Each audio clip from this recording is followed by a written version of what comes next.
बिस्मिल्लाहिर्रहमानिर्रहीम। अस्सलामुअलैकुम रहमतुल्लाहि व बरकातहू। नाज़रीन, वो फ़िरऔन जिसका जिक्र कुरान पाक में मिलता है, जो हज़रत मूसा अलैहिस्सलाम के दो में पाया जाने वाला फ़िरऔन था।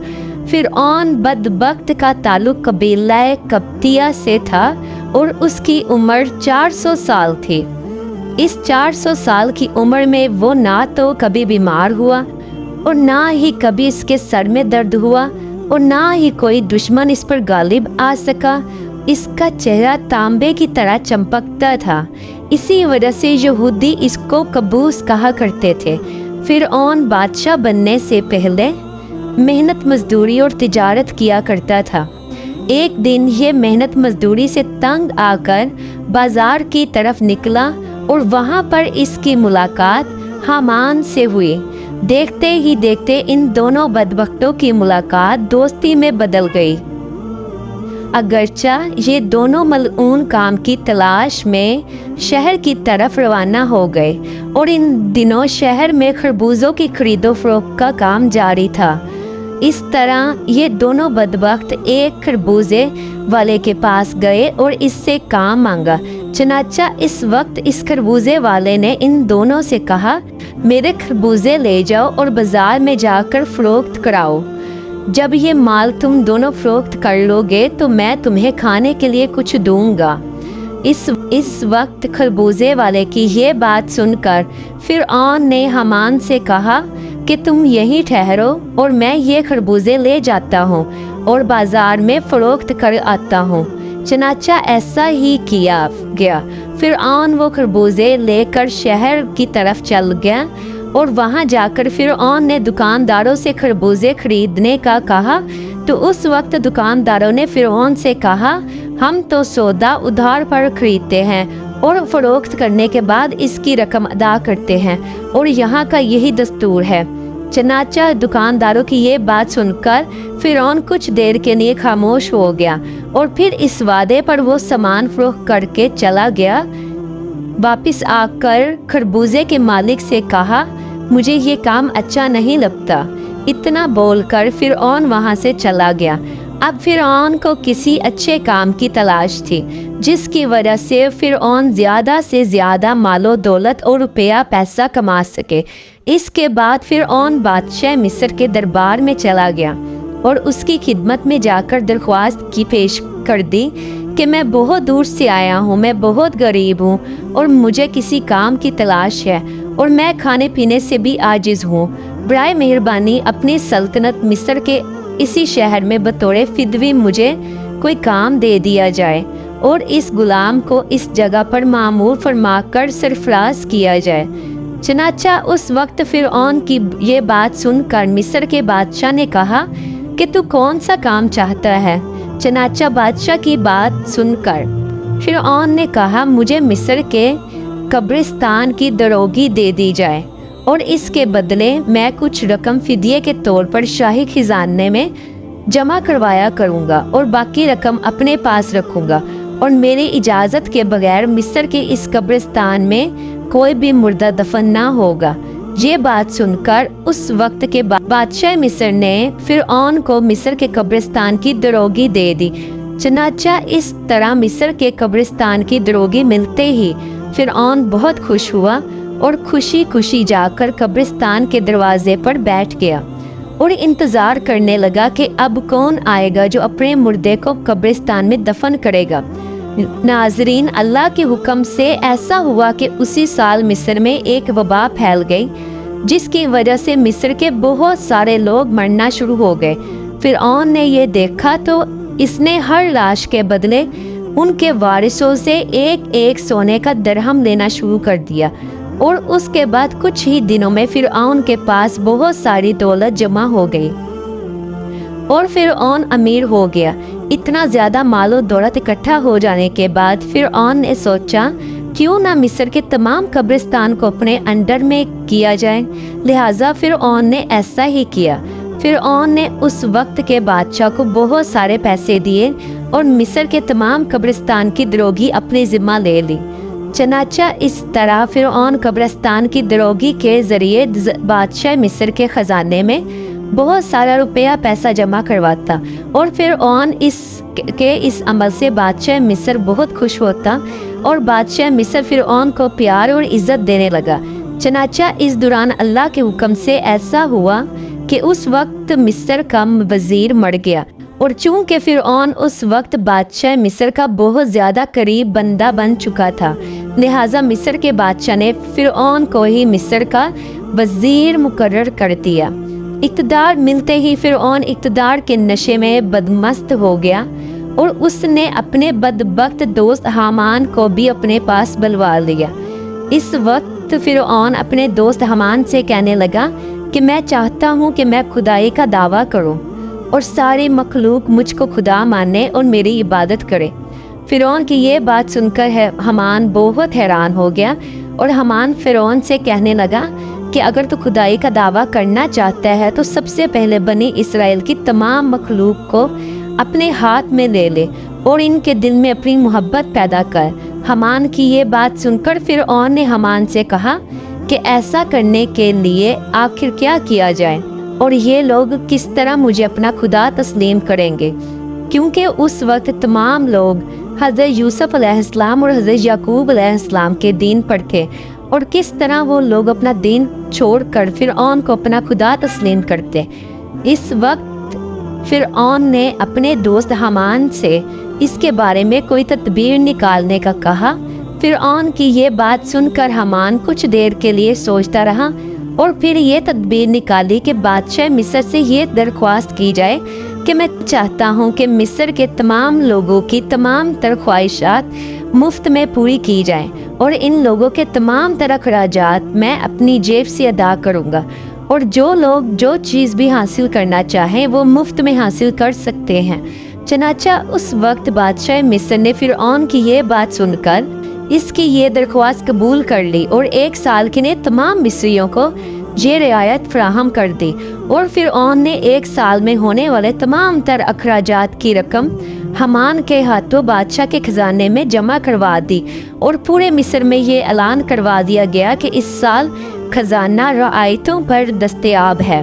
ہم نے اپنی طرف سے تمام اکثر اخراجات کی رقم بادشاہ مصر کے خزانے میں جمع کروا دی ہے، اور مزید 2 سال کے اخراجات کی معافی کے لیے ہم نے دربار اعلیٰ میں درخواست کی ہے، اور وہ بھی قبول ہو گئی ہے۔ چنانچہ فرعون کی یہ بات سن کر مصر کے تمام لوگ بہت خوش ہوئے، اور مصر کے تمام لوگوں نے فرعون کی ترقی کے لیے خوب دعائیں کی۔ چنانچہ ادھر مصر کی عوام فرعون کے اس عمل سے بہت خوش تھی، اور ادھر چند دن بعد مصر کا بادشاہ اللہ کے حکم سے اپنی موت آپ مر گیا۔ چنانچہ اس وقت مرنے والے بادشاہ کا بھی کوئی وارث نہ تھا جو اس کے تخت پر بیٹھتا اور اس کی بادشاہت کو سنبھالتا۔ اس طرح مصر کے بادشاہ کی تدفین کے بعد 3 دن تک عیادت ہوتی رہی، اور چوتھے دن مصر کے تمام لوگ بادشاہ مصر کے دربار میں حاضر ہوئے اور کہنے لگے بادشاہ کے تخت پر کس کو بٹھایا جائے، کیونکہ ملک بادشاہ کے بغیر نہیں چل سکتا۔ چنانچہ اس وقت مصر کے لوگوں نے فرعون سے یہ نیکی دیکھی تھی کہ فرعون نے 3 برس کا خزانہ مصر کے لوگوں پر معاف کروایا تھا، اور ان کے اخراجات کا خرچ اپنے پاس سے بادشاہ مصر کو دیا تھا۔ اس لیے مصر کے تمام لوگ فرعون کے اس عمل سے بہت زیادہ خوش تھے۔ فرعون کی یہ خیر خواہی دیکھ کر مصر کے لوگوں نے بدبخت فرعون کو بادشاہ کے تخت پر بٹھا دیا، اور اس طرح فرعون بدبخت مصر کا بادشاہ بن گیا۔ اس وقت لوگوں نے یہ خیال کیا کہ فرعون بہت اچھا انسان ہے اور ہماری رعایا کا بہت اچھا خیال رکھے گا۔ اس طرح جب یہ فرعون مصر کے وزیر سے مصر کا بادشاہ بنا تو اس وقت فرعون نے اپنے دوست حامان کو مصر کا وزیر مقرر کر دیا۔ فرعون مصر کا بادشاہ بنتے ہی اپنے دوست حامان سے کہنے لگا کہ اب پورے مصر میں ہماری بادشاہی ہے، ہم جو چاہیں وہ کر سکتے ہیں۔ اس وقت فرعون نے حامان سے کہا کہ اب کوئی ایسی تدبیر نکالو جس کی وجہ سے مصر کے تمام تر لوگ مجھے خدا ماننے لگے اور میری عبادت کرنے لگے۔ اس وقت حامان بدبخت نے فرعون کو یہ مشورہ دیا کہ جتنے بھی علماء دین جو تدریس کا کام کر رہے ہیں وہ سب کے سب تدریس کو ختم کر دیں اور لوگوں کے درمیان اسلام کی تبلیغ کا سلسلہ بالکل ختم کر دیا جائے، ताकि आहिस्ता आहिस्ता तमाम लोग अपने दीन से दूर हो जाएं और अपने दीन से बेखबर हो जाएं और आइंदा आने वाली नस्ल दीन से बेखबर और जाहिल पैदा हो। चनाचा हामान की ये बात सुनकर फिरऔन ने ये हुक्म जारी कर दिया और मिस्र के अंदर दरसो तदरीस का ये सिलसिला ख़त्म कर दिया गया। और फिरऔन ने मिस्र के अंदर ये हुक्म जारी कर दिया कि कोई भी शख्स मिस्र में तदरीसो दर्स ना करे वरना इसको कत्ल कर दिया जाएगा। फिरऔन बादशाह का ये हुक्म सुनते ही दरसो तदरीस का ये सिलसिला ख़त्म कर दिया गया और मिस्र के लोगों ने बिल्कुल पढ़ना लिखना छोड़ दिया। चनाचा इस तरह दरसो तदरीस का सिलसिला ख़त्म होने के बाद वक्त गुजरता गया और वक्त के साथ साथ तमाम लोग जाहिल बन गए और इल्म से दूर हो गए और अपने हकीकी खुदा अल्लाह ताला को बिल्कुल ही भूल गए।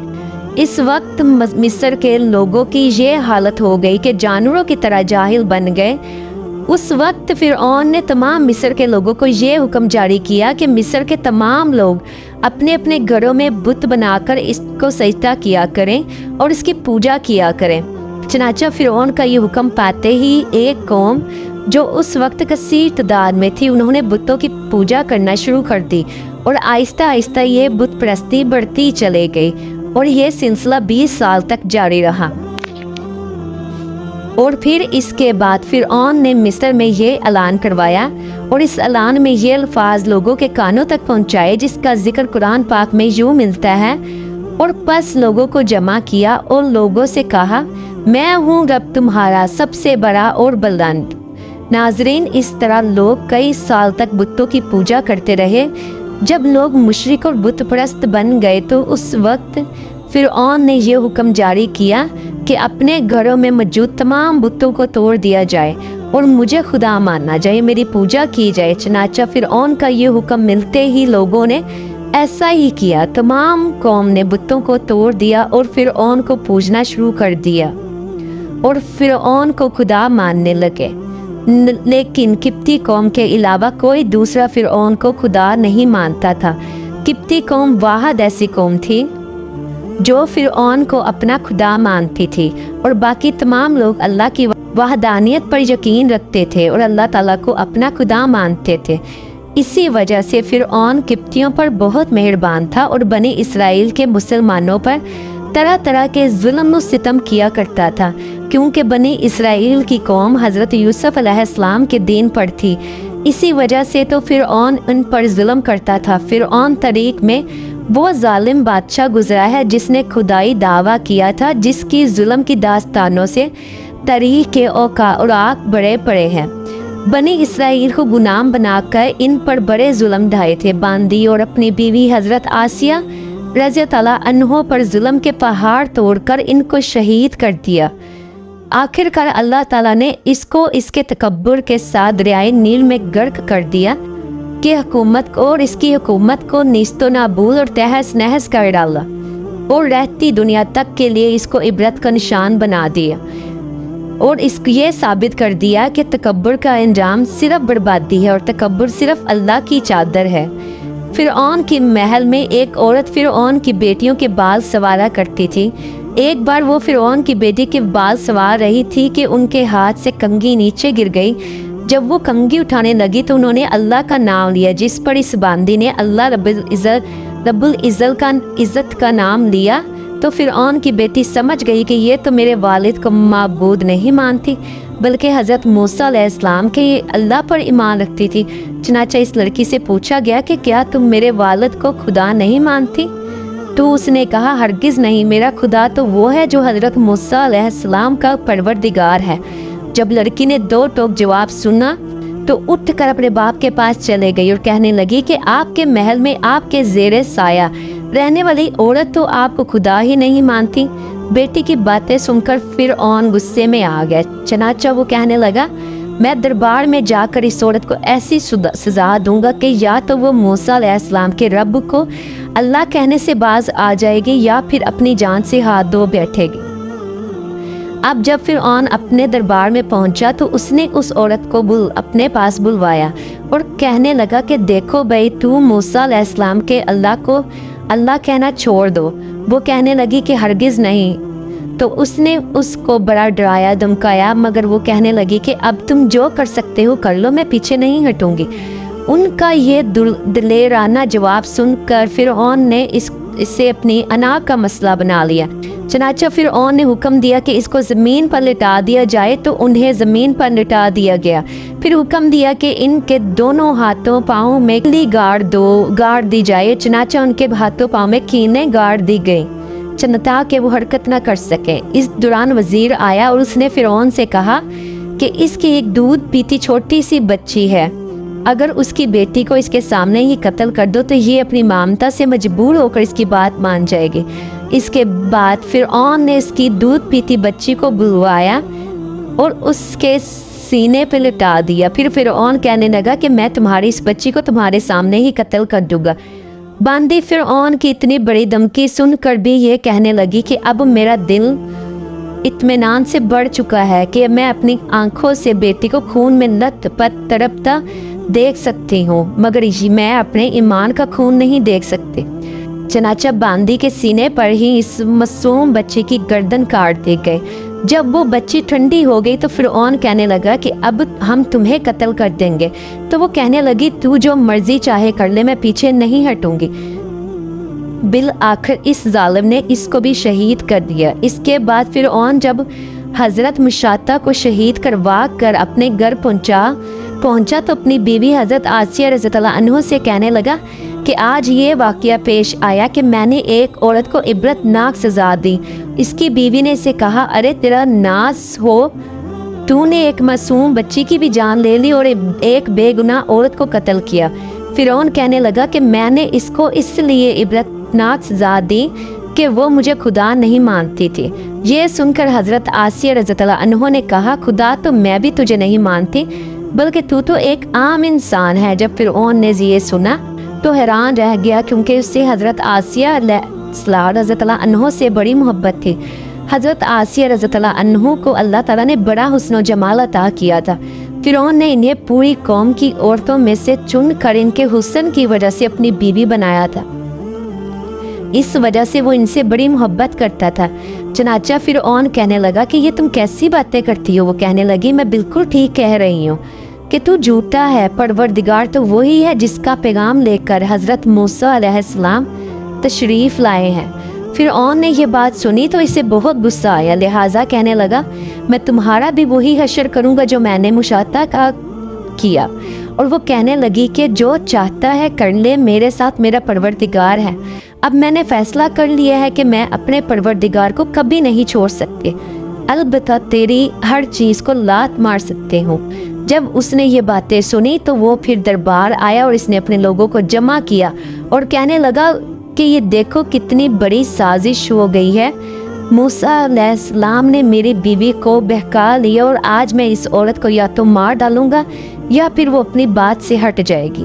چنانچہ اس نے حضرت آسیہ علیہ السلام رضی اللہ عنہ کو گرفتار کیا، اور ایک وقت تھا کہ وہ ملکہ تھی اور ان کے اشاروں پر نوکر چاکر بھاگ کر کام کیا کرتے تھے۔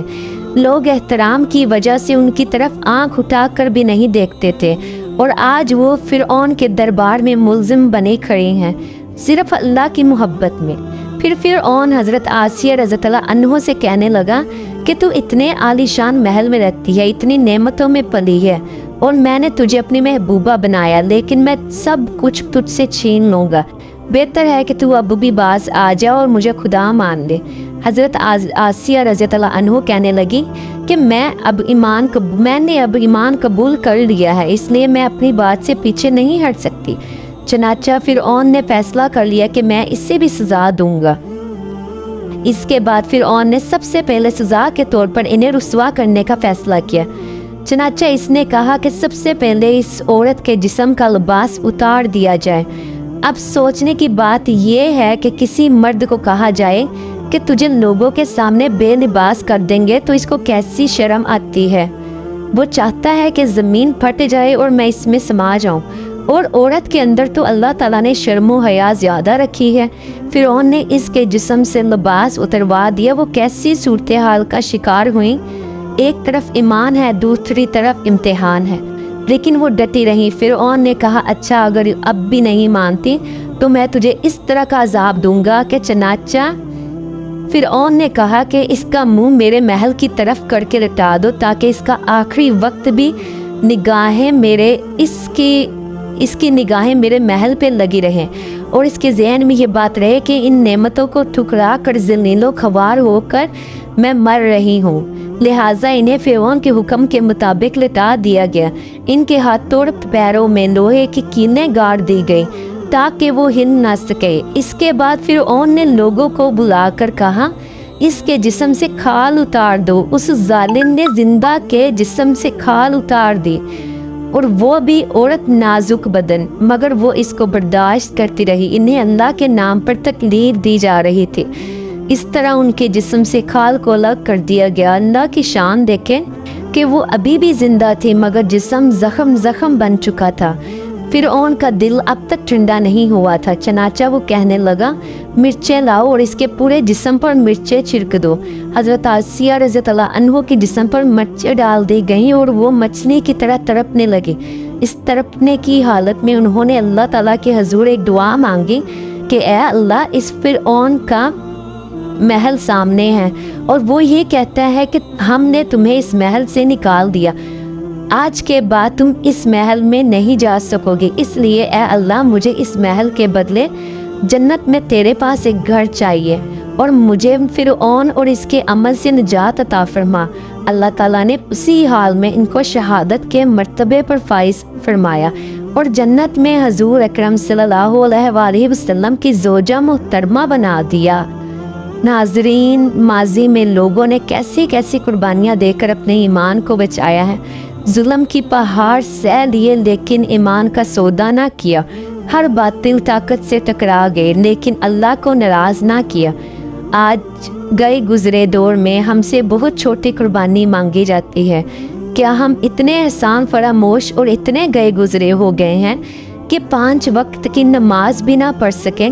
अल्लाह ताला हमें अमल की तौफीक अता फरमाए, आमीन।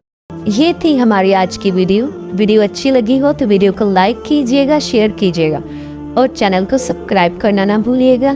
तब तक के लिए अल्लाह हाफिज़।